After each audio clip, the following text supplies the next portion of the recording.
अभी हमने बात की भारतीय पत्रकारिता के बारे में। आइए हम विश्व पटल पर पत्रकारिता के योगदान को लेते हैं कि विश्व पटल पर पत्रकारिता ने क्या काम किया है, कैसे काम किया है, किस प्रकार से काम किया, उन चीजों को यहाँ विस्तार से डिस्कशन करते हैं।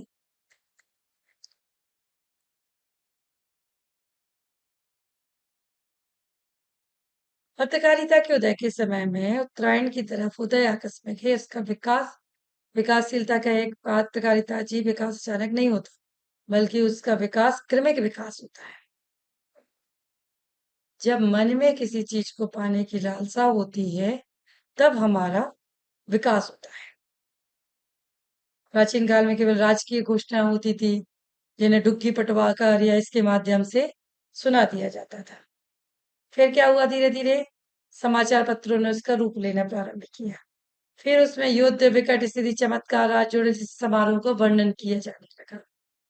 कई राजकीय घोषणाएं शिलालेख, स्तंभों या मंदिरों की दीवारों पर खुदवा दी जाती थी। धर्म प्रचार के लिए ये मार्ग अपनाया गया। अशोक के शिलालेख तो प्रसिद्ध, इतिहास प्रसिद्ध हैं। घोषणाएं ऐसी कोटि की हुई। पुरातन मुद्राओं में विभिन्न प्रकार की जानकारी उत्कीर्ण हो रही थी। कहने का आशय है कि प्राचीन काल में पत्रों पर खुद ही घोषणाएं, डोरी पीटने के द्वारा होने वाली सूचनाएं, मत मतांतरों के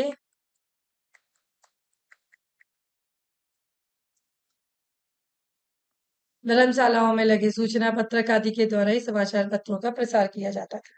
विश्व पत्रोदय की दृष्टि से उन्हें आगे छिपा हुआ समाचार पत्रों के पूर्वज के रूप में भी माना गया। धीरे धीरे मानव सभ्यता आगे बढ़ी, शिक्षा में विकास हुआ, पत्रकारिता के विभिन्न रूपों का विकास हुआ। ईसा पूर्व 5वीं शताब्दी में राजधानी से दूर स्थित नागरिकों ने समाचार पत्र पहुंचाने का कार्य संवाद लेखक के रूप में किया। मुद्रण कला का आविष्कार हुआ, राजनीतिक समाचार पत्रों का आविष्कार हुआ। जूलियस सीजर ने रोम साम्राज्य में एक डायना नामक दैनिक बुलेटिन का श्रीगणेश करा के यह बुलेटिन शासकीय घोषणाओं को ही प्रचारित कर रहा था। ऐसे रोज नगर के सार्वजनिक स्थलों पर चस्पा किया जाता था। पत्रकारिता के विकास अगले चरणों में 16वीं शताब्दी में दुकानों पर या मेलों में समाचार पर्चियों की विक्रय की व्यवस्था के लिए था। ये पर्चियां सामान्य जनता में बहुत लोकप्रिय थी, क्योंकि उन्होंने दुर्घटनाओं, हृदय विदारक जानकारी, युद्धों के सजीव चित्रण, खबरें, आश्चर्य में डालने वाले प्रसंग, बहुत सारी चीजों पर काम किया, अलग अलग प्रकार से। तो हिंदुस्तान में पत्रिका के बारे में एक नए युग की शुरुआत मुगल सरच की स्थापना के समय। हम विश्व पटल पर पत्रकारिता की बात कर रहे हैं, तो पहले की शुरुआत हमने जो की वो हिंदुस्तान से की। हिंदुस्तान में इसकी शुरुआत कब हुई? मुगल काल से। मुगलों ने अपनी शासन व्यवस्था को सुदृढ़ बनाने के लिए संचार सेवाओं को बेहतर बनाने का प्रयास किया। पूरे देश में सूचना अधिकारियों की नियुक्ति की। वे सूचना अधिकारी राजधानी में मुख्य कार्यालय में शुद्ध प्रांतों में रहने वाले सेना के उच्च अधिकारियों तक सूचनाएं भिजवाते थे। मुगलों ने फिर क्या किया? वाक्य नवीशों की नियुक्ति की, जिन्हें संवाद लेखक भी कहा जाता था। इन वाक्य नवीशों का कार्य जो था वो घटनाओं के समावारों का संग्रहण था। इस काल में समाचार द्वारा प्रेषित किए जाते इन वाक्य नवीशों द्वारा प्रेषित पत्रों, बोनिस औरंगजेब के दरबार में कुछ समय रहा। वह लिखता है कि मुगाली कवि और कैफियत रियासत हर साम्राज्य सम की समांतरों का लेखक सप्ताह के रूप में एक बार अपनी पुस्तक जरूर निकाले। तो धीरे धीरे धीरे धीरे जो हिंदुस्तान के अंदर जो मुगल शासक आया, उसने कहीं ना कहीं पत्रकारिता की शुरुआत की। जो महत्वपूर्ण विषयों पे साप्ताहिक ब्यौरा भेजा करते थे, उनके ब्यौरों का मुख्य विषय यह होता था कि शहजादे क्या कर रहे हैं। अपना यह कर्तव्य वे लिखित ब्यौरा भेजकर पूरा करते थे। बादशाह आधी रात तक जागकर तन्मयता से उपयुक्त बातों में व्यस्त रहता था। बहादुर शाह के काल में हस्तलिखित सिराजुल अखबार प्रसिद्ध था। उस समय दरबारों के अमीर उमरा भी हस्तलिखित अखबार निकालते थे। ये अखबार नवीस कहलाते थे। अवध के सुल्तान ने 660 अवर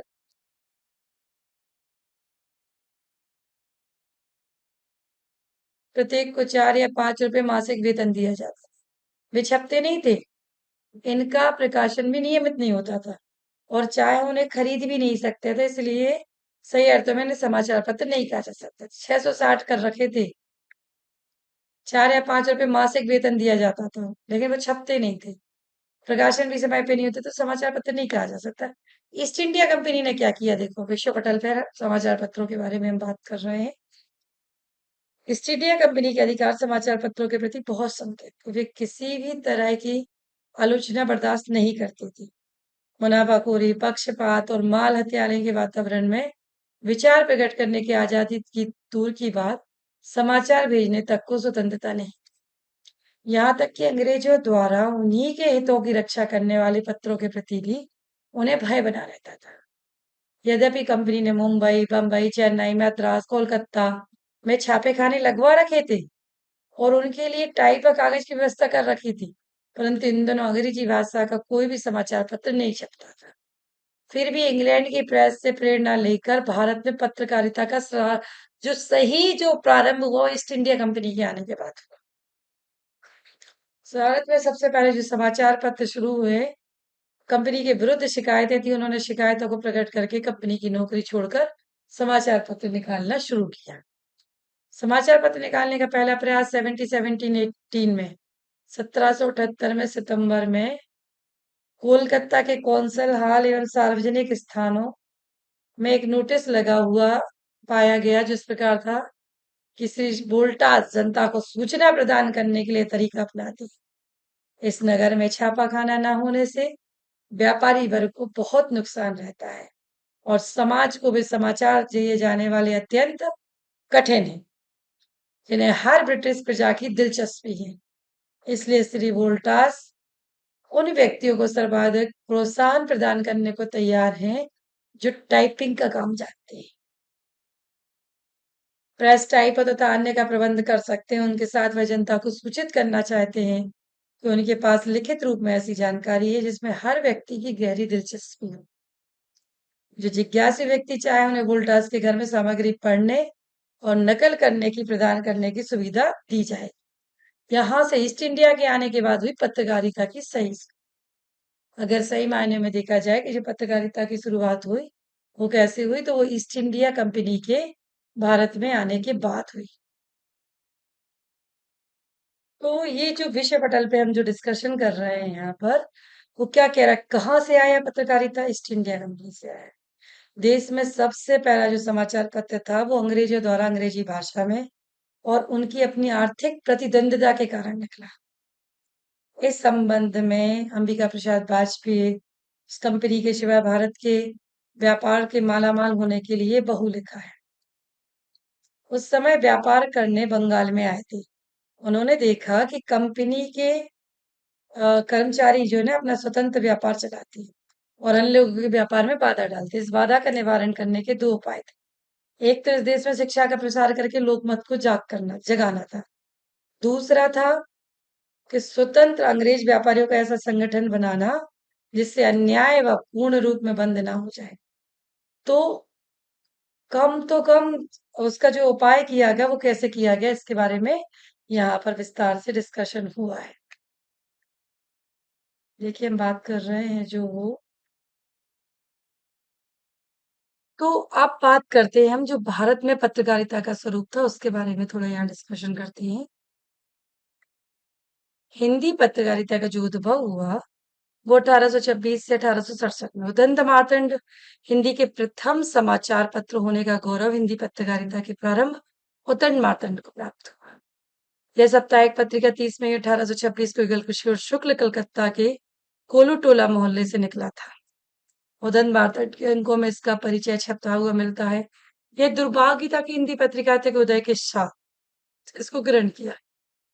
यह पत्र सरकारी सहयोग के अभाव, ग्राहकों की कमी के कारण उसके प्रतिबंधों से अधिक नहीं लड़ पाया और 4 दिसंबर 1827 को सदा-सदा के लिए इसका अस्त हो गया, मतलब बंद हो गया। तो ये इसकी जो शुरुआत हुई उदंड मार्तंड की, ये पत्रकारिता की शुरुआत थी। उदंड मार्तंड से पूर्व कोई हिंदी समाचार पत्र नहीं निकला। इसकी पुष्टि से पत्र में प्रकाशित टिप्पणी भी होती थी। पहले हिंदुस्तानियों के हित के लिए जो आज तक किसी ने नहीं चलाया, पर अंग्रेजी और हो सकता था कागज पे छपा उसके बोलियों के जानने, बोलने, पढ़ने, लिखने, समझने का ये श्रेय उन्हें प्राप्त हुआ। फिर भी यह पत्र हिंदी का पहला समाचार पत्र होने पर संकोच से कहा जा सकता है कि इतना शुद्धि वो नहीं था। फिर आया बंगदूत। दूसरे रूप में हमारे जो बीच में आया वो है बंगदूत, फिर बनारस अखबार। उत्तर प्रदेश से ही जो निकला था वो बनारस अखबार निकला था। 1845 में बनारस अखबार निकला। इसके संचालक मनीषी राजर्षि प्रसाद सितारे हिंदी जी थे। बहुत से लोग इसे हिंदी का प्रथम अखबार मानते हैं, परंतु ये हिंदी भाषी प्रदेश का प्रथम समाचार पत्र आवश्यक न होकर देवनागरी लिपि का प्रयोग करने वाला था। इसमें अरबी, फारसी, सरबोधुई भरमार थी। इस पत्र में संस्कृत की पुस्तकों के कुछ अनुवाद थे। स्थानीय समाचार तथा अन्य पत्रों में प्रकाशित सामग्री के उदाहरण थे। इसमें हिंदी की अपेक्षा उर्दू अधिक थी। बनारस अखबार के बाद कलकत्ते से 11 जून 1886 को इंडियन सन इंदौर से 6 मार्च 1848 को मालवा अखबार प्रकाशित हुए। यह पत्र मध्य भारत ही नहीं वरन वर्तमान मध्य प्रदेश के पश्चिमी हिंदी क्षेत्र से निकलने वाला प्रथम पत्र था। देखिए आप इसे पढ़ेंगे इधर आगे।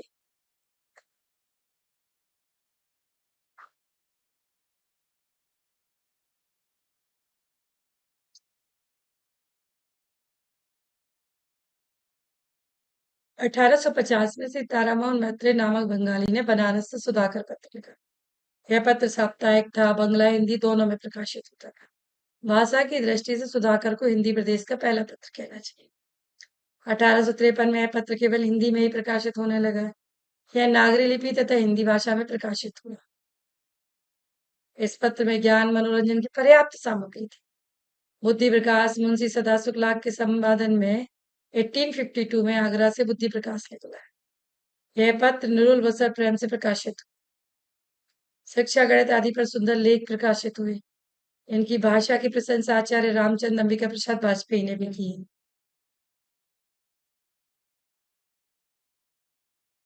समाचार शुदा वर्षन निकला हिंदी का भारत से।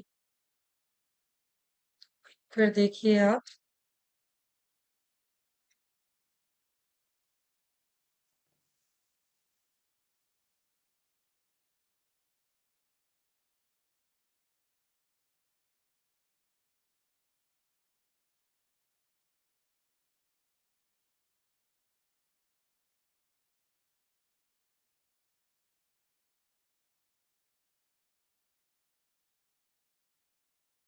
1857 के समय नजदीक आ गया।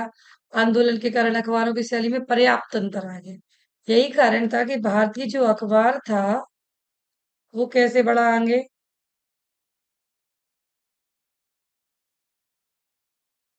बस में संक्रांति की चुनौती ने भारतीय पत्रकारों के मानस को झकझोर के रख दिया। परिणाम स्वरूप भारतीय पत्रकारिता ने जातीय मानस में अनेक आलोक की रचना की। तत्कालीन स्वतंत्रता संग्राम के प्रसिद्ध नेता अजीमुल्ला खान ने 8 फरवरी 1857 में दिल्ली से पयामे आजादी नामक एक राष्ट्रीय अखबार निकाला। अजीमुल्ला खां नाना साहब पेशवा के परामर्शदाताओं में से एक। यह पत्र उन्होंने उर्दू में निकाला था, कुछ समय बाद हिंदी में निकलने लगा। यह पत्र एक 16 था जो अपनी प्रखर एवं तेजस्वी वाणी से जनता में स्वतंत्रता का प्रदीप्त स्वर फूंक कर जनता में नया जोश पैदा करता था। इस पत्र ने वातावरण में ऐसा जोश पैदा किया जिससे ब्रिटिश सरकार घबरा उठी। जिस व्यक्ति के पास आजादी की कोई प्रति मिल जाती उसे अनेक यातनाएं दी जाती। हीरा मंडी इसका साफ एग्जाम्पल देखिए। मैं अभी देखिए एक चीज निकल के आई है। मैं अभी हीरा मंडी देख रही थी कुछ समय पहले। कॉन्सेप्ट क्लियर होना चाहिए। एग्जाम्पल्स आपके पास कहीं से भी आए। कुछ बच्चे हंस रहे थे मेरी बात पर, कोई बात नहीं। हीरा मंडी में आपने देखा होगा कि वो नाम से लेत है मेरे दिमाग में नहीं आ रहा है। वो लाइब्रेरी में जाता है और लाइब्रेरी में जाकर एक अखबार की कटिंग उसके अंदर रखता है जब वो बाहर स्वतंत्रता आंदोलन का काम चल रहा था। तो ये चीज देख रहे हैं आप जो यहाँ मैं आपको समझाना चाह रही हूँ कि यह पत्र उर्दू में निकला, कुछ समय बाद हिंदी में निकलने लगा। यह पत्र एक ऐसा शोला था जो अपनी प्रखर और तेजस्वी वाणी से जनता में स्वतंत्रता का प्रदीप्त स्वर फूंक कर जनता में नया जोश पैदा करता था। इस पत्र में वातावरण में ऐसा जोश पैदा किया जिससे ब्रिटिश सरकार घर पर उठी। जिस व्यक्ति के पास भी आजादी की कोई प्रति मिल जाती उसे अनेक यातनाएं दी जाती। उसे इस तरह इस पत्र में सरकार विरोधी सामग्री होती थी। इस पत्र में दिल्ली की जनता में स्वतंत्रता की आग फूंक देने वाली तत्कालीन यह पत्र विदेशी शासन का कोप भाजन होकर शीघ्र बंद हो गया। इसी पत्र में भारत की राष्ट्रीय गीता छपी। बहुत सारी लाइन हम हैं, वो वाली लाइन हम इसके मालिक, हिंदुस्तान हमारा, पाक वतन है कौम का, जन्नत से भी है प्यारा।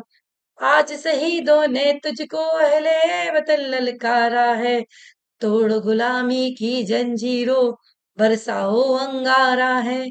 अगर यहाँ काव्य की बात को हम लें, पयामे आजादी के पश्चात धर्म प्रकाश, सूरज प्रकाश, सर्वोजय प्रजाहित, ज्ञान प्रकाश, ऐसे आदि रत्न प्रकाश पत्र निकले, जिन्होंने हिंदी पत्रकारिता में अपना एक नया अस्तित्व जमाया। हिंदी पत्रकारिता का जो विकास हुआ वो 1868 से लेकर 1900 तक बहुत दम से। अनेक समाज सुधारकों ने अपनी संस्थाओं कायम की और इसी शिक्षित वर्ग ने पत्रकारिता को एक नई दिशा प्रदान की। इस समय तक देश में नवीन राजनीतिक सामाजिक चेतना का उदय होना प्रारंभ हो गया। इस युग के लेखक में एक अजीब सनक व जिंदा दिली थी, जो अनुपम उत्साह व साहित्य साधन की उत्कृष्ट ललक, हास्यपूर्ण व्यंग शैली में इस युग का लेखकों ने अपना निर्माण किया। हिंदी पत्रकारिता का जो युग आया है वो 1900 के बाद आया। वाकई में जिस युग की हम बात करते हैं, कल्पना करते हैं, वो आया। गद्य निर्माण का युग माना जाता है। इस युग में पत्रों में राजनीति, साहित्य, प्रहसन, व्यंग, ललित निबंध, सबकी संख्याएं बढ़ गई थी। आज ये हजारी प्रसाद द्विवेदी जी के निबंध हम जो पढ़ते हैं विभिन्न विभिन्न प्रकार के, वो सब इसका एक हिस्सा थे। इस युग का जो नेतृत्व बाबू हरिश्चंद्र जी कर रहे थे, इस समय अंग्रेजी अधिकारियों की जो गुलामी थी, परंतु भरतेंदु जी निडर भाव से राजनीतिक लेख लिखकर इसका जनता जनार्दन को जो झकझोर रहे थे, यही कारण है कि युग भारतेंदु युग के नाम से भी प्रसिद्ध हुआ। इस युग में अनेक महत्वपूर्ण पत्रिकाओं का प्रकाशन हुआ। कवि वचन सुधा 15 अगस्त 1867 में काशी में बाबू हरिश्चंद्र ने कवि वचन सुधा मासिक पत्रिका निकाली। इसी की मासिक पत्रिका 1875 साप्ताहिक हो गई। प्रारंभ में पत्रिका प्रसिद्ध कवियों की कविताओं का प्रकाशन करती थी। देव काष्टायन, दीनदयाल गिरी का अनुराग बाग, चंद्र का राशि, जायजी का पद्मत, कबीर की साखी, गिरधर का नहुस नाटक सब यहीं प्रसिद्ध हुआ। हम अभी कबीर की साखियों के बारे में यहाँ पढ़ रहे थे, उसको देखते हैं। तो कबीर की जो साखियां आई हैं वो इतनी स्वतंत्रता आंदोलन को प्रेरित करने वाली थी, पूरा का पूरा भक्ति का यहीं से निकला। 23 मार्च 1875 पत्रिका के माध्यम से भरतेंदु ने स्वदेशी वस्त्र पहनने का आह्वान किया था। कहा जा सकता है कि स्वदेशी आंदोलन का जो सूत्रपात हुआ वो भरतेंदु ने किया। इसे प्रकाशित राजनीतिक सामाजिक लेखकों ने विशिष्ट व्यापक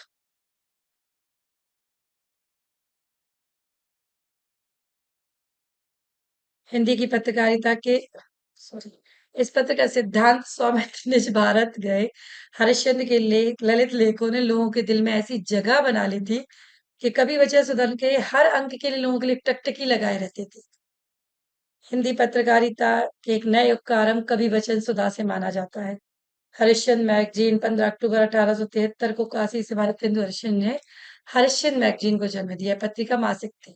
इस समय पुरातत्व, उपन्यास, कविता, आलोचना, साहित्य सब कुछ था। किसी न किसी रूप में बाल बोधनी थी, महिलाओं की मासिक पत्रिका निकली, बहुत काम हुआ है। अभिव्यक्ति की भी दृष्टि से उल्लेखनीय था। साथ ही मेरी प्यारी बहना, मैं तुम्हारी एक बहन हूँ, बाल बोधिनी, आज तुमसे मिलने आई हूँ। मेरी यही इच्छा है कि तुम लोगों से, सब बहनों से महीने में एक बार मिलूं। तुम लोगों की अवस्था में कितनी छोटी थी, पढ़ चुकी थी। मनु भंडारी जी को मैंने पढ़ा इसमें। मनु भंडारी जो लिखती थी वो इतना कटाक्ष लिखती थी, वर्तमान समय की राजनीति को लिखती थी। तो पत्रकारिता सिर्फ हम सीमित जगह तक नहीं छेड़ सकते। काव्य ने कितना महत्वपूर्ण योगदान दिया है यहाँ पर आप देखिए। भारतीय काव्य ने, जो भारतीय काव्य शास्त्री ने जो काव्य लिखा है ना, उसका एक अद्भुत नमूना पत्रकारिता पेश करती है। इसने हिंदी पत्रकारिता को नई दिशा प्रदान की। इसका एक स्वर राष्ट्रीय निर्भीकता उसके लिए एक माना गया है, इत्यादि खबरें भरी रहती थी। भारत में 17 मई 1878 को कलकत्ता से प्रकाशित हुई, जिस समय पत्र प्रकाशित हुआ उस समय हिंदी का कोई भी पत्र नहीं निकला था। प्रसिद्ध बाबू कर्मशील पत्र था वो। फिर उसके बाद यह पत्र 57 वर्षों तक चलता रहा। दुर्गा प्रसाद मिश्र जी ने हरि मुकुट के बारे में भी बताया। इस प्रकार कई प्रकार की पत्र पत्रिकाओं का जो उद्बोधन हुआ वो इस समय पर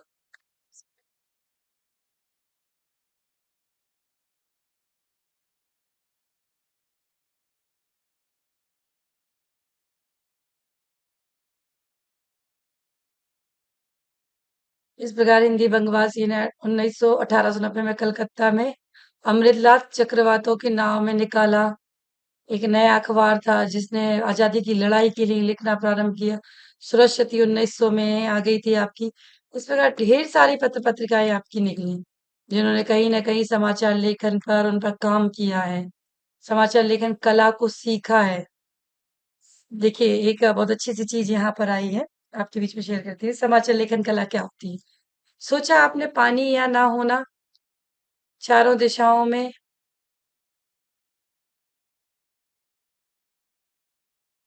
एक बार समाचार की परिभाषा पर एक प्रतियोगिता कराएगी तो परिभाषा पुरस्कृत हुई निम्न थी।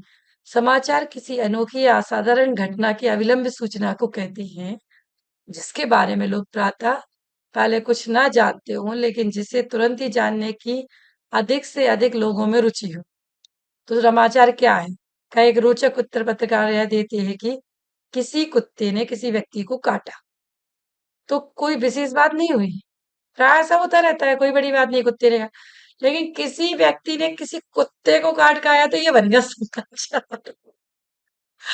और जब इस तरीके के सब समाचार बनते हैं कि किसी व्यक्ति ने किसी कुत्ते को काटा तो वो एक अनोखा समाचार हो जाता है जिसे लोग जानना चाहेंगे। मीडिया क्या कर रही है आपकी बताइए? मीडिया यही कर रही है आपके सामने, घूम फिर के सारा काम आपके सामने यही हो रही है। जो समाचार की जो परिभाषाएं हैं कि कितनी इंटरेस्टिंग दिलचस्पी तरीके से आप उन्हें सुना रहे हैं, पाठक वो किस प्रकार से जाने, जो वर्तमान समय की जो मैं बात कर रही हूँ वो पर्याप्त संख्या में लोग उसे जानना चाहे। समाचार तो ऐसा होना चाहिए ना, जैसे समाचार की हेडलाइंस बनती हैं, हेडलाइंस पढ़ के ही ऐसा लगता है कि इसके अंदर की चीजें पढ़ ली जाए। याद नहीं आ रहा, कोई अच्छा सा समाचार दिमाग में आ नहीं रहा है अभी करंट में। हाँ, टीम इंडिया ने जीता। क्या? क्या? कौन सा कप जीता? वर्ल्ड कप जीता। क्रिकेट में लेडीज ने जीता, जेंट्स में जीता। ये उतना मजा एग्जाम्पल में नहीं आ रहा है। चलिए कोई बात नहीं, अभी इसको ही ले लेते हैं हम। पर्याप्त संख्या में लोग जिसे जानना चाहे वो समाचार कहलाता है। शर्त यह है कि वह सुरुचि तथा प्रतिष्ठा के नियमों का उल्लंघन ना करे। अनेक व्यक्तियों की अभिरुचि जिस सामयिक बात में हो वह समाचार है। समाचार सर्वश्रेष्ठ होना चाहिए जिसमें बहुसंख्यकों की अधिकतम रुचि हो। समाचार वह है जिसे प्रसिद्ध करने में किसी बुद्धिमान व्यक्ति को सबसे अधिक संतोष हो और जो ऐसा हो जिसे प्रस्तुत करने से पत्रकार को कोई आर्थिक लाभ ना हो परंतु जिसके संपादन में उसकी व्यावसायिक कुशलता का पूरा पूरा पता चलता हो। इस प्रकार के समाचार होना चाहिए। समाचार के विविध प्रकार हैं, कई प्रकार से समाचार लिखे जाते हैं, अंतरिक्ष यानों की सफलता पर हैं, संसद के समाचार हैं। देखिए समाचार लिखने का कोई एक क्राइटेरिया नहीं होता। वैज्ञानिक समाचार है, विज्ञान समाचार है, राजनीति से संबंधित समाचार हैं। जो समय की आवाज को सुनता है, कभी भी दिन थे जब हमारे समाचार पत्र में अक्सर राजनीतिक समाचार होते थे क्योंकि उस जमाने में देश के सामने विदेशी शासन से मुक्ति पाने के लिए एकमात्र लक्ष्य था जो हमारी सारी शक्ति भारत की सुरक्षा और राष्ट्र के सर्वोत्मुखी के निर्माण में लगी थी। इसे देश को पूरा करने के विज्ञान अनुसंधान हमारे लिए सहायक थे। किसी भी जागरूक संवाददाता के लिए समाचार की एक नई दिशा थी, क्षेत्र में नई उपलब्धि थी, नए आविष्कार थे।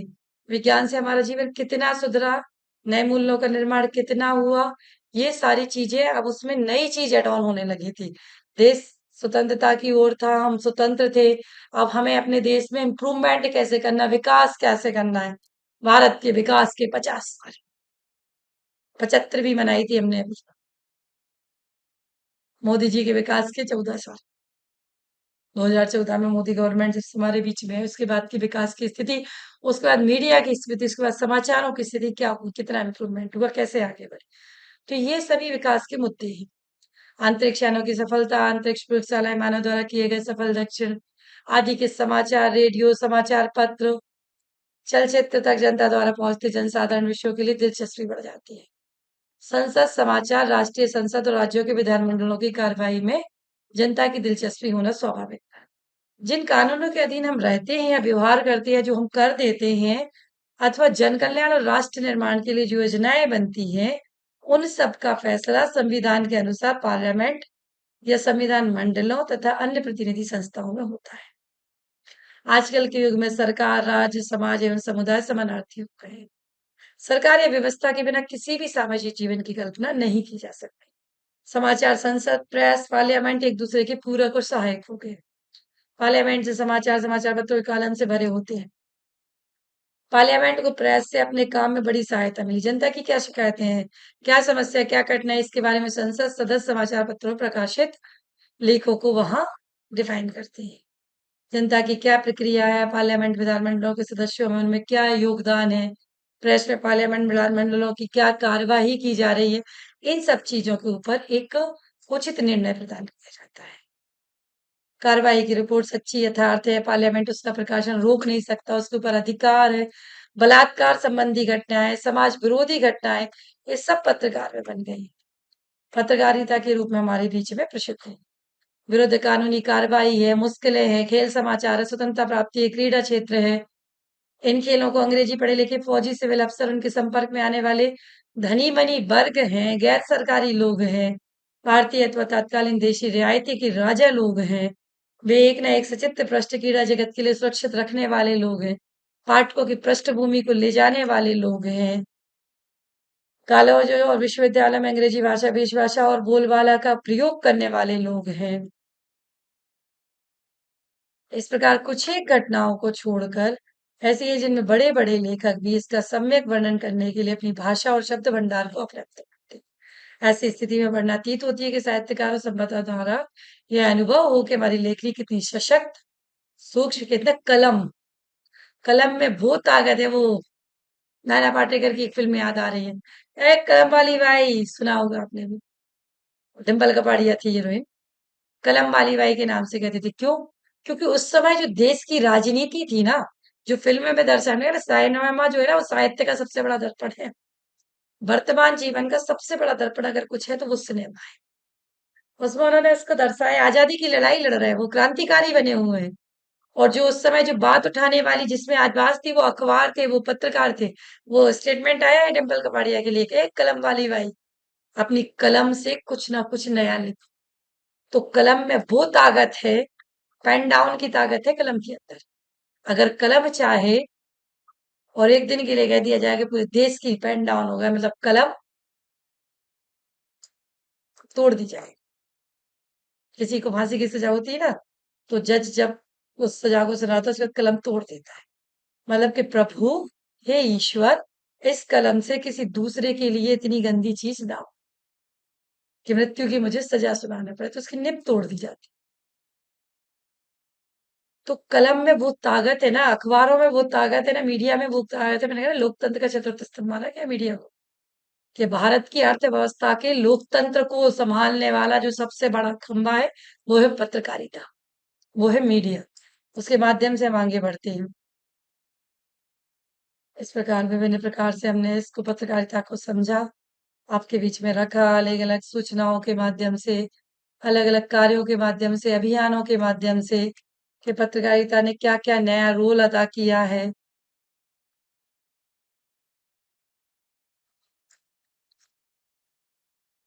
किस प्रकार पत्रकारिता आगे बढ़ी है, कैसे इसने अपना सदुपयोग किया है, किन किन लोगों को ये विस्तारित लेके चली है। तो ये सारी क्रियाविधि जो है वो एक पत्रकारिता के अंदर पूर्ण रूप से समाहित रहती है।